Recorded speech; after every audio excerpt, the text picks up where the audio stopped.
할렐루야. 우리 옆 사람에게 한번 같이 인사해 볼까요?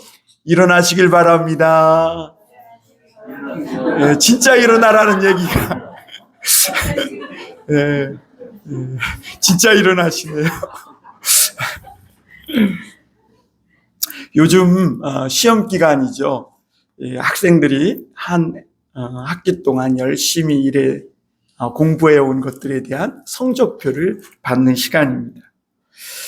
그런데 여러분, 우리 인생에도 인생의 성적표를 받는 때가 있다는 것을 여러분 기억하실 수 있기를 바랍니다. 우리가 살아온 삶의 그 성적표, 하나님 앞에서 받는 그날, 우리가 12월을 결산의 달로 보내고 있는데 우리가 살아온 인생을 또한 하나님 앞에 결산하고 성적표를 받는 그 시간이 온다는 것 여러분 기억하시고, 오늘 말씀을 들으면서 나에게 주어진 그 남은 시간들을 하나님 앞에 정말 A+를 받는 그런 인생을 살아가실 수 있기를 주님의 이름으로 축원합니다. 여러분, 이런 말이 있다 그래요. 가문비 나무는 죽은 후에 바이올린이 되어 최고의 노래를 부른다. 여러분, 우리가 살아있을 때 많은 사람들에게 박수갈채를 받고 유명해지는 것도 좋겠지만, 사실은 더 축복은 뭐냐면 우리가 이 땅에서의 인생을 다 마친 후에, 그 후에 정말 그를 통해 세상에 아름다운 노래가 울려 퍼지는 그런 삶을 사는 사람이 되는 것이 훨씬 더 복된 삶이라는 것을 오늘 이 한마디가 증거해주고 있는 것이죠. 여러분, 저와 여러분들의 삶이 그러길 원합니다. 우리가 이 땅에 살아있는 동안도 많은 사람들에게 이렇게 참 인정을 받고 칭찬을 받지만, 우리가 이 세상을 다 산 후에 죽은 가문비 나무가 아름다운 바이올린의 켜는 소리를 내듯 우리의 살아있었을 때 그 삶이 죽은 후에 더 아름답게 울려 퍼질 수 있는 그런 삶이 되기를 소망해 봅니다. 성경은 하나님과 사람의 이야기입니다. 그리고 또한 사람과 사람 사이에 하나님이 살아계신 이야기가 성경 이야기예요. 하나님이 사람을 어떻게 사랑하셨는지, 또 하나님의 사랑을 받은 사람이 어떤 모습으로 변화되어, 그리고 또 그가 어떻게 일생을 살아갔는지 그 이야기가 성경에 기록되어 있습니다. 그렇다면 오늘 그 하나님의 사랑을 받고 예수님을 믿는다고 고백한 우리들도 변화되어야 하고 또 변화되어 갈 줄 믿습니다. 주님의 사랑을 받은 스데반이 변화되어서 주님을 위해 살다가 순교했고, 스데반이 죽는 날 많은 사람이 그를 위해 애국했을 뿐만 아니라 하늘의 하나님도 그 보좌에서 일어나게 만드시는 그런 스데반의 일생이었음을 보게 됩니다. 사울은 핍박자요 폭행자였는데 그도 주님의 사랑을 체험했습니다. 어느 날 살기가 등등하여 그리스도인들을 잡으려고 갈 때 사울아 사울아 애끓는 그 목소리로 사울을 부르시는 그 주님의 사랑을 체험하고, 그는 회심한 이후에 일평생을 주님께 드리는 삶을 살았습니다. 여러분, 하나님의 사랑과 은혜를 받은 자마다 공통된 하나의 일관된 모습이 있는데, 그게 뭐냐면 그 하나님의 십자가의 사랑을 받은 자는 누구나 그 사랑을 전하는 자가 되었다. 여러분, 오늘 우리가 그 하나님의 사랑을 전하고 있습니까? 그 하나님이 내게 주신 은혜를 전하는 자가 되고 있습니까? 진짜 성도의 표지는 바로 내가 받은 하나님의 사랑, 그 은혜, 누군가에게 전하는 자가 되는 거예요. 왜냐하면 사울이 사도 바울이 되어 고백하기를 그의 사랑이 나를 강권하시도다. 여러분, 하나님의 사랑이 오늘도 저와 여러분들의 마음을 충동질하는 차가운 우리의 마음을 데피는 그런 시간이 될 수 있길 바랍니다. 오늘 첫 번째로 우리가 생각해 볼 것은 베드로가 애니야에게 일어나 내 자리를 정돈하라 라고 하신 말씀입니다. 오늘 32절에 보면 한번 같이 다시 한번 읽어볼까요? 시작. 그때 베드로가 사방으로 두루 다니다가 루다에 사는 성도들에게도 내려갔더니, 여기서 여러분 그때라는 말에 한번 주목해 보시길 바랍니다. 여러분, 이때가 어느 때일까요? 오늘날처럼 우리가 살기 좋고 예수 믿기 좋고 아무 때나 찬송 부르고 기도해도 누가 회방하는 사람 없고 위협하는 사람 없고 그럴 때일까요? 여기서 그때는 사울이 변화되어서 회심하여 예수님을 전하는데 엄청난 핍박과 위협이 있어서 광주리에 숨어서 성벽을 달아내려 도망쳐야 했을 그런 때, 아주 위험한 때였습니다. 어느 때보다도 예수님을 믿기 어려운 때요. 정말 주님을 믿으려면 목숨을 각오해야 하는 때가 오늘 이때였어요. 그런데 여러분, 그럼에도 불구하고 오늘 베드로는 사방으로 두루 다니며 이 복음을 전했다고 했어요. 왜 그랬을까요?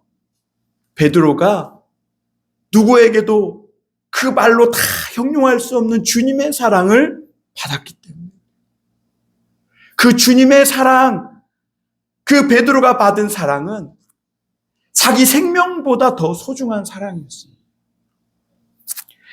그래서 베드로는 이 위기의 때, 잡히기만 하면 죽을 수밖에 없는, 스데반처럼 순교할 수밖에 없는 그때임에도 불구하고 다니면서 약한 성도들을 찾아 신방하고 그에게 복음을 전하며 하나님의 사랑과 위로를 전하며 신방하는 그런 삶을 살고 있었다는 것이죠. 그 베드로의 헌신으로 그 당시 교회가 엄청난 핍박과 위협에 놓였음에도 불구하고 쪼그라들거나 위축되지 않고, 오히려 그 베드로의 헌신으로 교회가 주를 경외함이 많아졌고, 그리고 성령의 위로 속에서 하나님의 기적과 역사 속에서 더 든든히 세워져 갔다, 이렇게 말씀하고 있어요. 왜냐하면 이 베드로가 이렇게 살 수 있었던 것은 너희는 가서 온 천하에 다니며 땅끝까지 이르러 내 증인이 되라는 이 주님의 말씀에 순종한 결과였기 때문에, 이 베드로가 그 주님의 말씀에 순종하여 그 하나님의 사랑을 증거했을 때 주님은 그 사람을 통해 역사하고 또 수많은 사람들을 주께 돌아와 예수 그리스도를 믿는 그리스도인들로 세워져 갔음을 볼 수가 있습니다. 베드로 한 사람이 헌신했을 때 수많은 자들이 일어나는 역사가 있었음을 보게 됩니다. 여러분, 주님의 사랑을 받은 성도들에게 중요한 것은 내가 쟤보다 얼마나 돈이 많고 능력이 얼마나 출중하냐, 이런 게 중요한 게 아니에요. 여러분, 얼마나 하나님을 사랑하느냐, 너가 그 처음 받은 그 사랑의 그 온도를 오늘도 가지고 있느냐, 이게 성도에게는 중요해요. 오늘도 하나님의 사랑의 불이 그 가슴 속에 불타고 있느냐, 아니면 식어 싸늘해져 있느냐, 이게 성도에게 아주 중요해요. 다윗은 고백하기를 나의 힘이 되신 여호와여, 내가 주님을 사랑합니다. 그 주님의 사랑을 힘입어서 적군의 성벽을 뛰어넘는다고 했어요. 놋 화살을 당기고 그 주님의 힘을 힘입어서 어떤 위기에도 두려워하지 않고 천만인이 나를 둘러 진쳐도 무서워하지 않겠다 그랬어요. 여러분, 주님을 사랑해서 내게 맡겨준 그 소명을 최선을 다해 살아갈 때 하나님은 오늘 그 사람들을 통해 역사하시는 것이죠. 그래서 하나님은 오늘도 하나님을 사랑하는 자, 그 뜻대로 부르심을 입은 자들에게는 모든 것이 합력하여 선을 이루는 그런 놀라운 역사를 이루시는 분이심을 기억하실 수 있기를 바랍니다. 베드로는 여러분 갈릴리 어부 출신의 그냥 필부였어요. 그냥 아주 무식하고 학문 없는 범인이었어요. 그런데 그가 주님의 사랑을 체험하고 베드로는 배와 부친을 그 그물을 버려두고 심지어 부친까지 버려두고 주님을 따랐어. 그 전까지 베드로의 삶은 여러 가지 욕망으로 얽히고 설켜 너저분해진 그런 정돈되지 않은 삶이었어요. 그런데 나를 따라오너라, 내가 너로 사람을 낚는 어부가 되게 하리라. 그 주님의 말씀을 듣고 비린내나고 너저분한 그 비린내나는 그 욕망으로 점철된 그의 삶을 정돈하고 주님을 따랐을 때 주님은 그 베드로를 통해 오늘 놀라운 역사를 특별히 또 그 위기 때에 역사하신 걸 볼 수가 있어요. 오늘날 교회와 성도가 약해진 것이 어디에 있냐면 바로 그 하나님의 사랑이 식어졌고 예수님을 믿되 삶을 정돈하지 않고 믿기 때문에 교회에 와서 앉아있지만 세상에 대한 욕망은 그대로 있고 믿음을 고백하지 하고 있지만 세상에 대한 그런 집착을 버리지 못하고 있기 때문에 오늘날 성도들, 교회들이 약해진 거예요. 길 잃은 양을 찾아가야 주의 사랑을 전해야 되는데 성도들이 오늘날은 앉아가지고 길 잃은 양이 길을 찾아서 오기만을 바라고 있는 거예요. 그런데 여러분, 길 잃은 양은요 절대로 길을 되찾을 수 없다. 목자가 찾아 나서야 돼요. 그러려면 주님의 사랑이 그의 너무 무거운 엉덩이를 일으켜야 돼요. 움직여야 돼요. 자기에게 집착해 있고 자기 유익만 생각하는 우리들을 뒤집어 엎어 놓아야 되는 것이죠. 오늘 베드로는 복음을 전하다가 루다까지 내려갔다 그랬어요. 이 루다는 어떻게 보면 별 볼 일 없는 이 동네였을지도 몰라요. 그런데 베드로가 막 주님 사랑을 전하면서 정신없이 살다 보니까 어느새 보니까 자기가 루다까지 와서 있는 거예요. 자, 자기가 가고자 했던 그런 장소는 아니었죠. 그런데 주님의 사랑에 이끌려 거기까지 내려간 거예요. 그런데 거기에 보니까 무려 8년 동안 중풍병을 앓고 일어나지 못하고 있는 불쌍한 애니아라는 사람을 만납니다. 여러분, 말이 8년이지 이 8년이라는 세월이 누워있는 애니아도 그렇지만 그를 돌보는 가족들에게는 고통스러운 시간입니다. 애니아는 오늘 말씀해 보니까 성도였을 가능성이 높아요. 왜냐하면 베드로가 성도들을 만나기 위해 내려간 거잖아요. 그러나 애니아가 그 이상 어떤 사람이었는지는 전혀 언급되고 있지 않아요. 그러니까 애니아가 세상적으로도 별 볼 일 없는 사람이고 신앙적으로 또 그나마 괜찮은 사람이면 괜찮은데 신앙적으로도 내세울 것 하나 없는 이도저도 아닌 세상에서도 별거 아니고 신앙을 갖긴 가졌는데 희색지대에서 그냥 양발 담그고 있는 그런 사람. 그러다가 중풍병을 앓게 된 거예요. 오랜 병으로 오히려 애니아는 이제 다른 사람들에게 없어졌으면 하는 그런 짐짝같이 여겨지는 사람이었어요. 그런데 오늘 그 애니아와 가족이 부탁하지 않았는데도 불구하고 베드로가 먼저 애니아에게 다가가 말합니다. 우리 34절 같이 읽어볼까요? 34절입니다. 시작. 베드로가 이르되 애니아야, 예수 그리스도께서 너를 낫게 하시니 일어나 내 자리를 정돈하라 한데 곧 일어나니. 베드로는 그 애니야를 보는 순간 하나님이 왜 자신을 루따까지 내려가게 하셨는지를 깨달은 것이죠. 하나님의 심정을 아마 베드로는 느꼈을 거예요. 자신이 갈릴리 천한 어부였을 때 자신을 찾아오신 주님, 그리고 그 주님을 따른다고 나섰다가 실패하고 절망해서 갈릴리에서 다시 고기를 잡으면서 그냥 죽지 못해 살아가는 인생이 되었을 때, 그때 또 다시 오셔서 주님은 요한의 아들 시몬아, 내가 나를 사랑하느냐 물으셨잖아요. 그 주님의 사랑으로 인해서 오늘 베드로가 있게 된 거죠. 그러니 사람들은 애니야를 주목하지 않고 오랜 질병으로 없어졌으면 하는 짐같이 여겨지는 애니야였지만, 그리고 비록 이 애니야가 신앙적으로도 특별한 그런 사람이 아니었지만, 그럼에도 그 주님의 사랑의 눈으로 보니까 이 애니야가 너무너무 불쌍한 것이죠.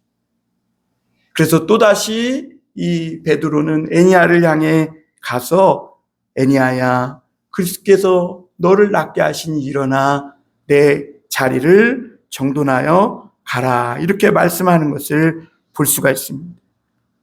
여러분, 하나님은 세상과 다르게 무시당하고 세상의 짐처럼 여겨지는 사람일지라도 사랑하시는 하나님이심을 기억하시길 바랍니다.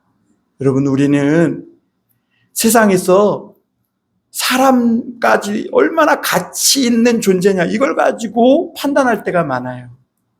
그러나 여러분, 세상의 물건은 그게 얼마나 가치 있느냐, 이걸 가지고 따질 수 있을지는 모를지언정 사람은 그 존재 자체로 하나님 앞에 존귀한 사람이라는 것을 여러분 기억하실 수 있기를 바랍니다.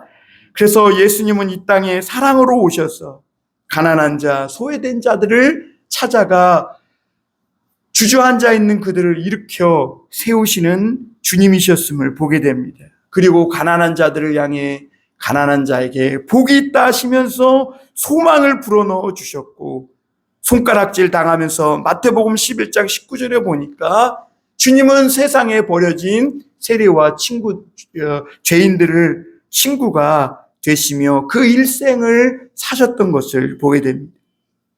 여러분, 오늘 우리가 진정으로 다른 사람들을 일으켜 세우기 위해 회복해야 될 것은 하나님 아버지의 사랑인 줄 믿습니다. 하나님의 사랑을 잃어버리니까 성도들도요, 세상 사람들과 똑같이 돼요.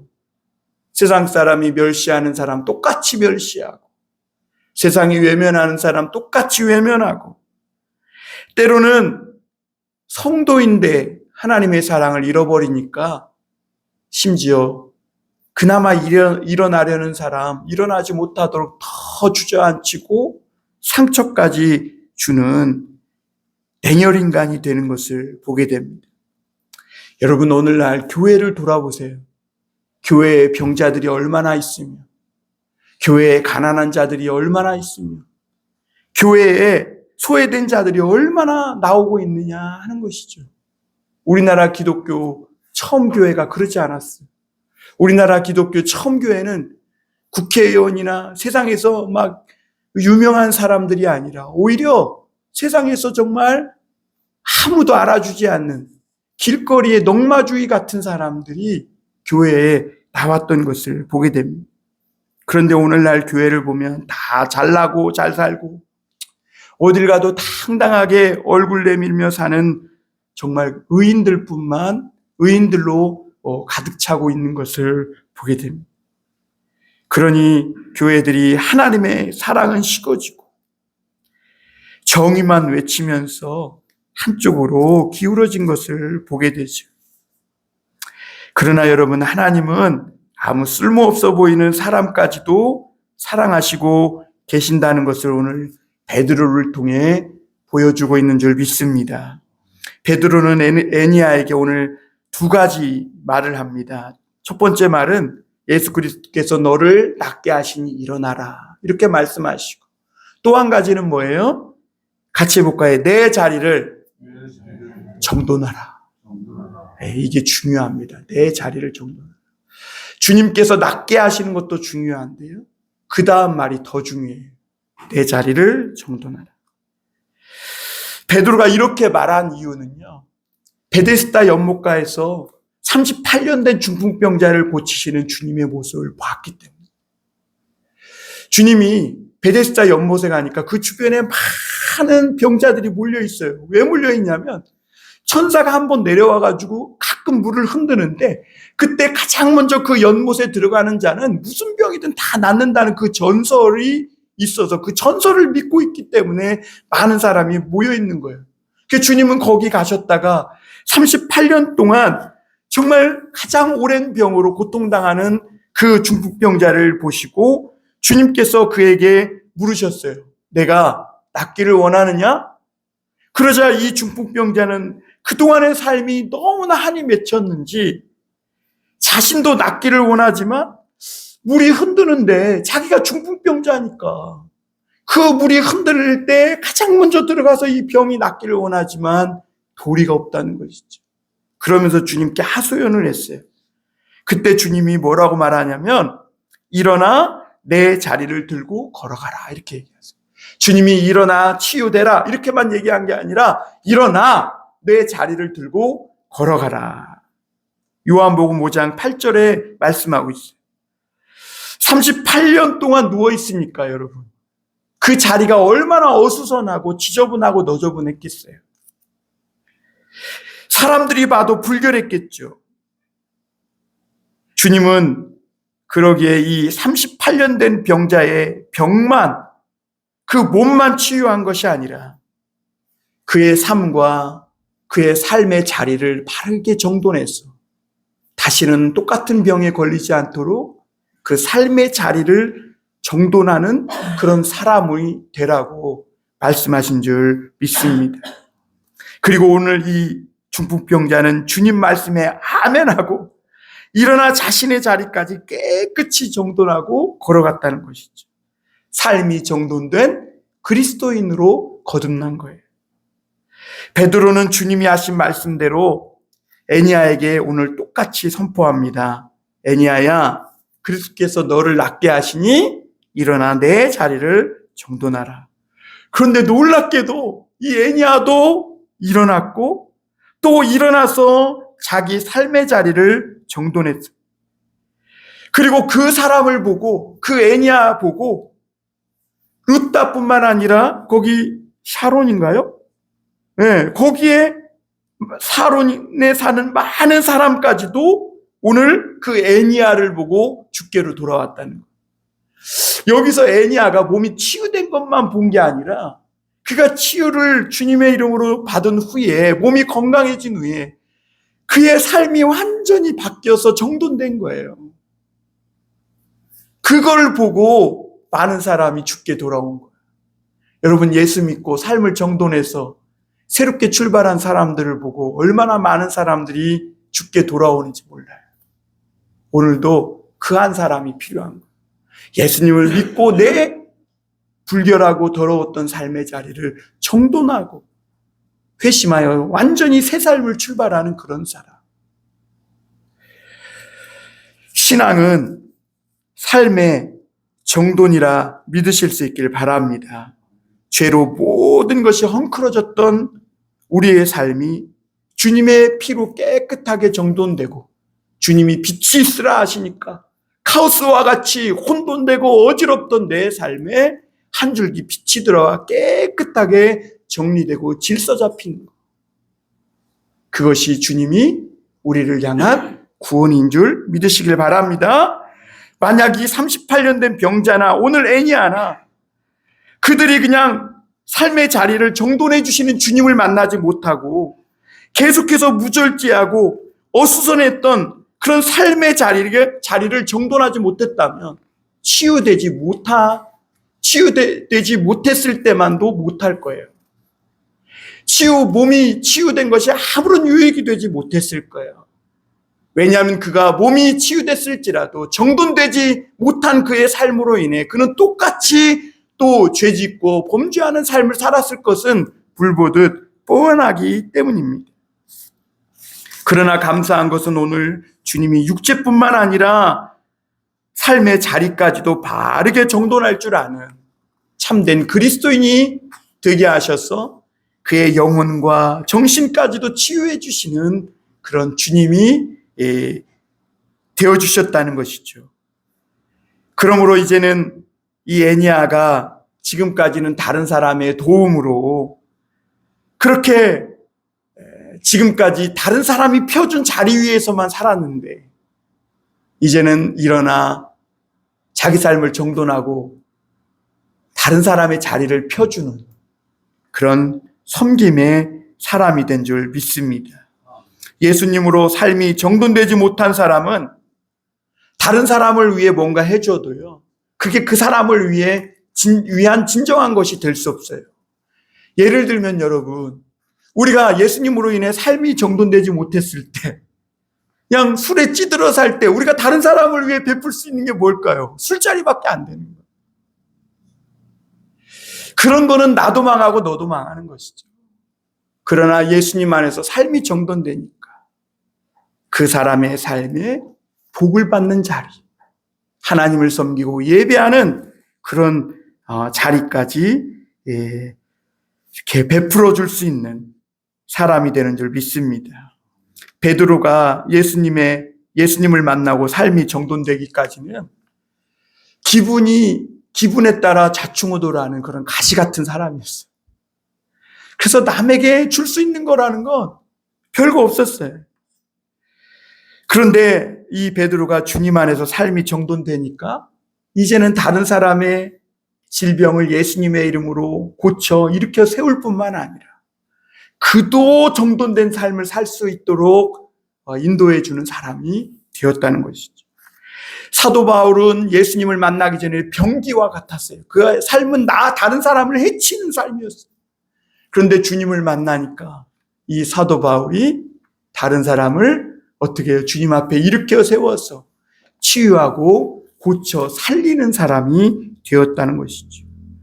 믿음의 주요 진리의 빛이신 예수님을 바라보시고 어수선하고 들떠있고 우선순위가 없어서 제멋대로 흐트러진 삶을 살아가고 있는 우리 모두의 삶이 정돈되시는 12월 한 달이 될 수 있길 바랍니다. 사랑하는 여러분, 일어나 자리를 정돈하시길 바랍니다. 두 번째로 우리가 생각해 볼 것은 베드로가 다비다야 일어나라 라고 말했다는 것이죠.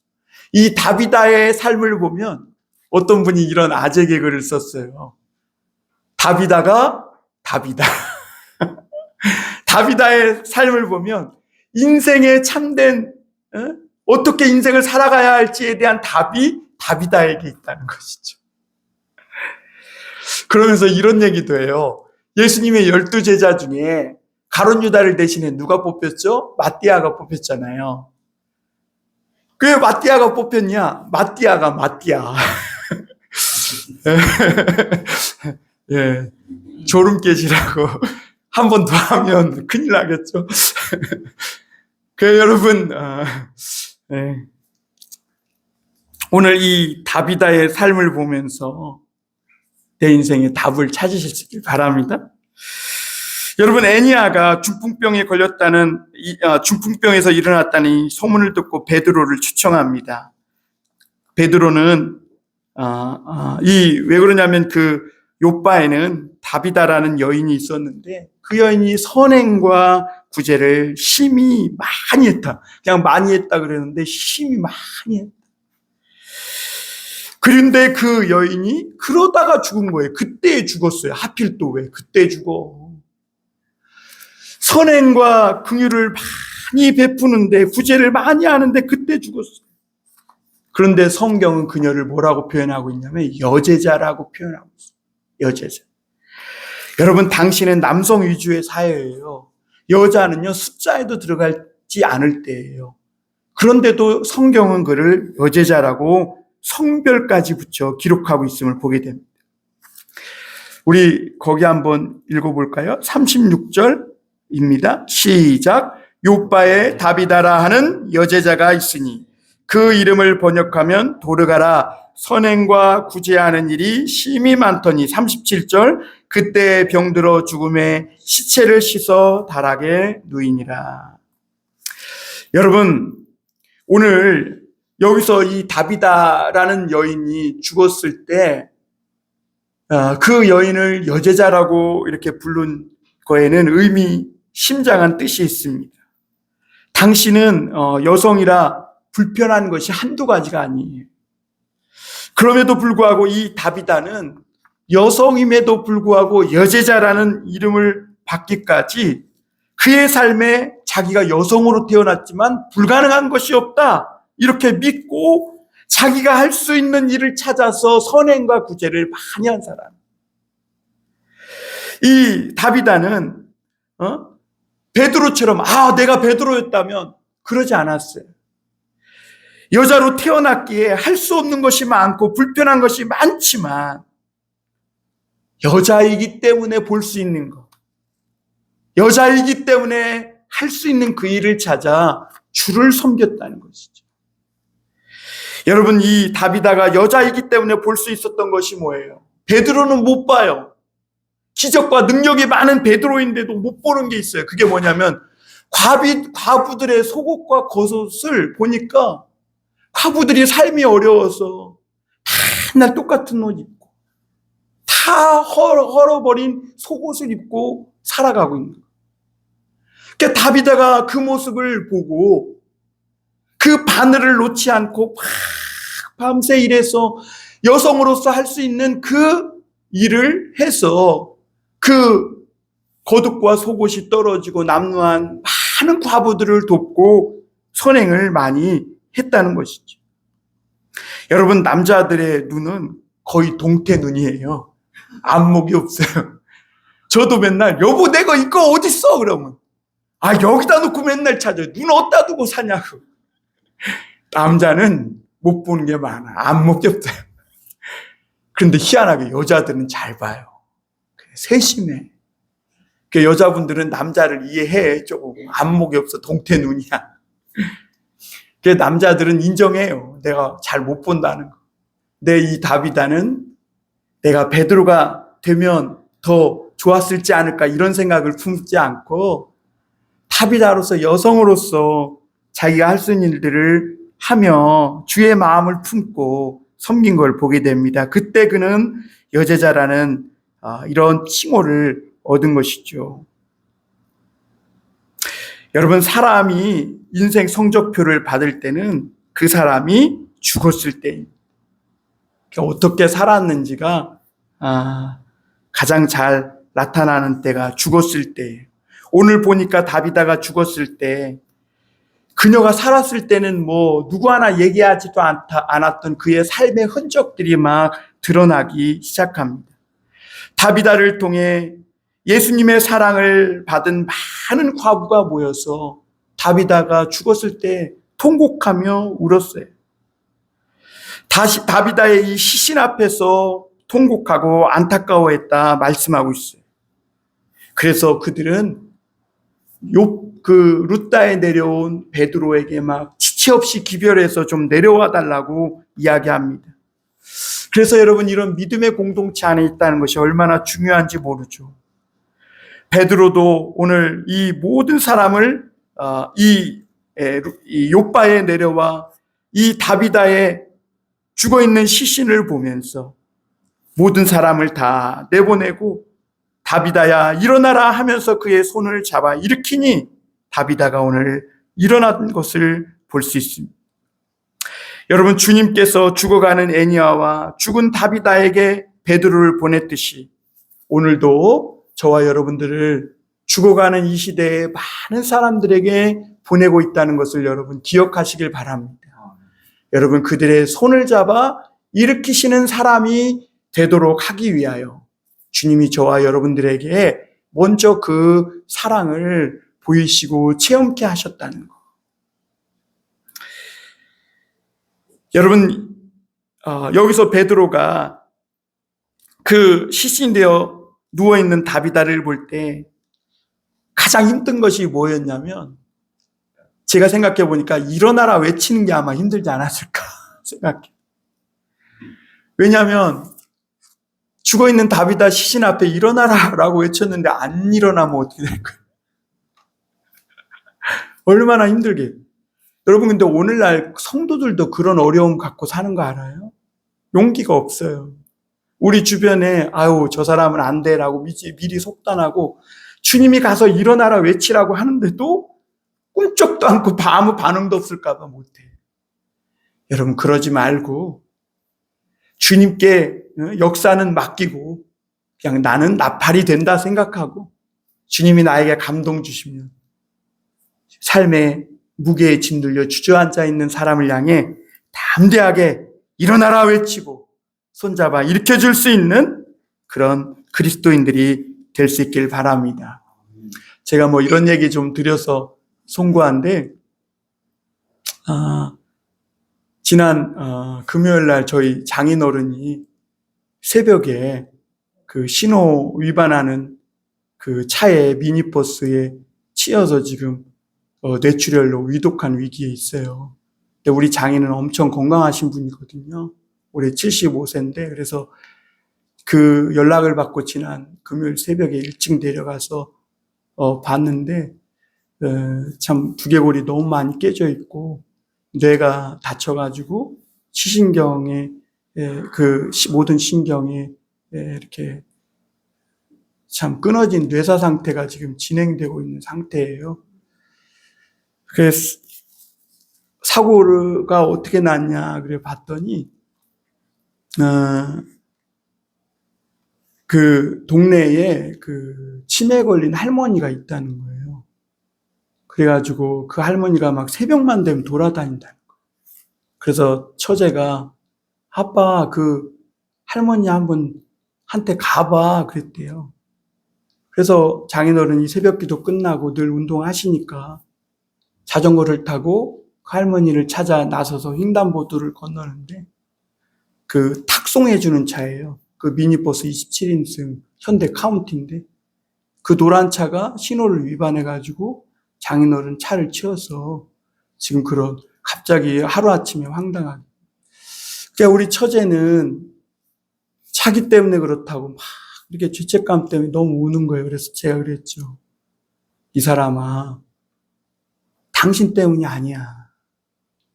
장인어른이 무슨 죄 지으러 나가다가 다친 것도 아니고 치매 걸린 할머니 돌보겠다고 이렇게 나가다가 그러셨는데 그게 다 하나님의 그런 어떤 섭리 안에 있으니까 너무 죄책감 갖지 말고 기도하라고.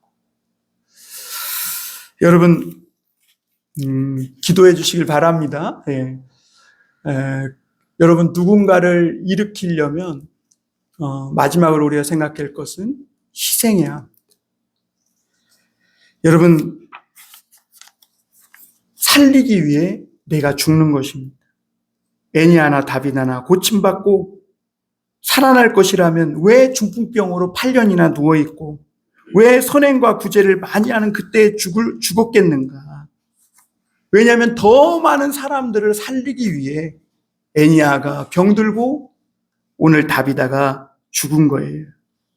그래서 그들이 살아날 때는 자기만이 아니라 그가 예수님의 은혜를 받고 치유되고 다시 사는 그 역사를 보면서 자기만이 아니라 주변의 많은 사람들을 함께 일으켜 세우는 삶이 되었다는 것이죠. 주님은 낙심한 영혼, 절망하여 주저앉아 있는 영혼을 일으키라고 우리를 오늘 부르셨습니다. 이 엄동설한 웃음을 잃어버린 사람, 근심과 불안과 염려에 잡혀 떨고 있는 사람, 희망이 없다고 말하는 그 사람들을 향해 소망의 이름 예수 그리스도의 이름을 붙잡고 일어나라 외칠 수 있는 저와 여러분들이 될 수 있기를 바랍니다. 제가 그 청년 바보 의사라는 이 국민일보 기사만 읽어드리고 축도로 마치겠습니다. 바보 같은 젊은 의사가 있었다. 유명한 대학병원에서 근무하는 소문난 명망가나 의료계의 리더는 아니었다. 의학계에 뚜렷한 업적을 남긴 것도 아니었다. 그런데 그가 졸지에 세상을 떠나자 서울 영락교회 청년부 등 조문객 4천여 명이 줄을 잇고 눈물을 흘렸다. 병원 매점에서 구두를 닦는 아저씨부터 식당에서 일하는 아주머니, 노점상 할머니까지 눈물을 훔쳤다. 그가 생전에 피부치처럼 돌봤던 사람들이다. 시골 의사 박경철 씨는 그를 참 의사라고 불렀다. 사람들이 그를 그리워하는 이유는 여러 가지입니다. 그중 제일로 꼽는 것은 그가 참 의사였다는 사실입니다. 환자의 살이 베일 때 아프겠거니 생각할 수는 있습니다. 하지만 내가 베인 것처럼 아파하기란 쉽지 않습니다. 그는 달랐어요. 다른 사람의 생명을 마치 내 생명처럼 귀히 여기고 아끼고 사랑했습니다. 의사들이 파업에 나섰을 때 그는 가운을 입고 진료실을 지켰다. 하지만 동료들 중 누구도 그를 탓하지 않았다. 그에게 지고의 가치는 자신을 필요로 하는 환자 곁에 함께 있는 것이라는 사실을 모두 알고 있었기 때문이다. 2003년 군의관으로 입대했다. 훈련을 나가면 병사들과 함께 지냈다. 앰뷸런스 안에서 생활하면 좀 더 편하고 안전했을 텐데 그는 풀밭에서 사병들과 함께 지냈다. 자신의 몸보다 부하들의 건강을 먼저 챙겼다. 그는 예배를 사랑했다. 사람들은 그에게서 억누를 수 없는 예배자의 열정을 느꼈다. 어떤 고난이 와도 깨뜨릴 수 없는 절대자를 향한 불같은 예배심이 넘쳤다. 너 오늘 당직하냐? 바꿨어. 안수연이랑. 뭐야, 지난번엔 나랑 바꿨었는데 걔 주일엔 곧 죽어도 교회 가서 예배 드려야 된대. 그 시간 벌려고 닥치는 대로 당직 서는 거야. 딴 건 다 양보하는데 그건 안 된대. 성가대도 한다면서 인턴 때도 1년 52주 가운데 딱 한 번 교회 못 갔단다. 믿어지냐? 참 특이한 애야. 아무도 못 당할걸? 2005년 12월 18일 주일 밤 유행성 출혈열로 감염된 그의 몸이 무섭게 부어올랐다. 아버지 안봉승 장로는 중환자실 침대 위에 홀로 누워있는 아들을 애타게 표정으로 바라봤다.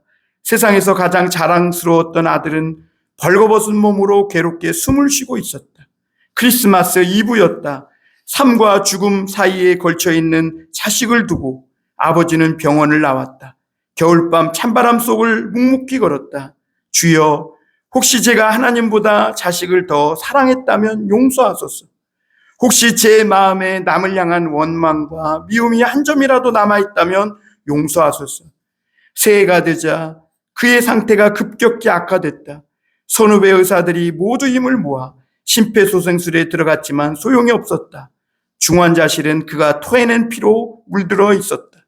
1월 5일 밤 10시 30분에 청년 의사는 바보같이 먼 길을 떠났다. 만 33세였다. 영정사진이 걸리기 전부터 장례식장은 물밀듯 밀려오는 조문객으로 들어설 곳이 없었다. 예배와 찬송이 넘쳤다. 그의 장례식은 마치 결혼식 같았다. 한 신실한 청년을 예수님께 보내는 세상에서 가장 슬프고도 아름다운 혼례식이었다. 고려대 의학과 91학번, 내과 전문의 안수연. 그는 서울 동작동 국립현충원 충원당에서도 허리를 굽히고 무릎을 꿇어야 하는 맨 아랫줄에 안치되어 있다. 그는 하나님을 삶의 비전으로 삼고 예수님의 흔적을 자신의 몸에 아로새기며 진리의 구도자로 사랑의 전파자로 짧지만 굵게 살다가 떠났다. 그가 세상을 떠난 지 3년 만에 그를 사랑하고 그리워하는 이들이 뜻을 모아 그 청년 바보 의사라는 책을 펴냈다. 사람들이 모두 그를 그리워하는 이유는 그가 참 의사였기 때문입니다. 이 안수연이라는 친구가 중환자실에서 일할 때 읽었던 폴 투르니에의 귀를 핥으시는 하나님이라는 그 책에 이렇게 기록되어 있는 것에 밑줄이 그어 있었다 그래요. 그것만 읽고 기도로 마치겠습니다. 의사들은 환자들이 자신에 대하여 말할 수 있도록 도와주어야 합니다. 그러나 종합병원의 의사들은 입원해 있는 환자들에 대해서 알려고 하기는커녕 말 한마디도 나누지 않습니다. 의사는 명령을 하며 환자는 이 명령에 따라야 한다고 생각합니다.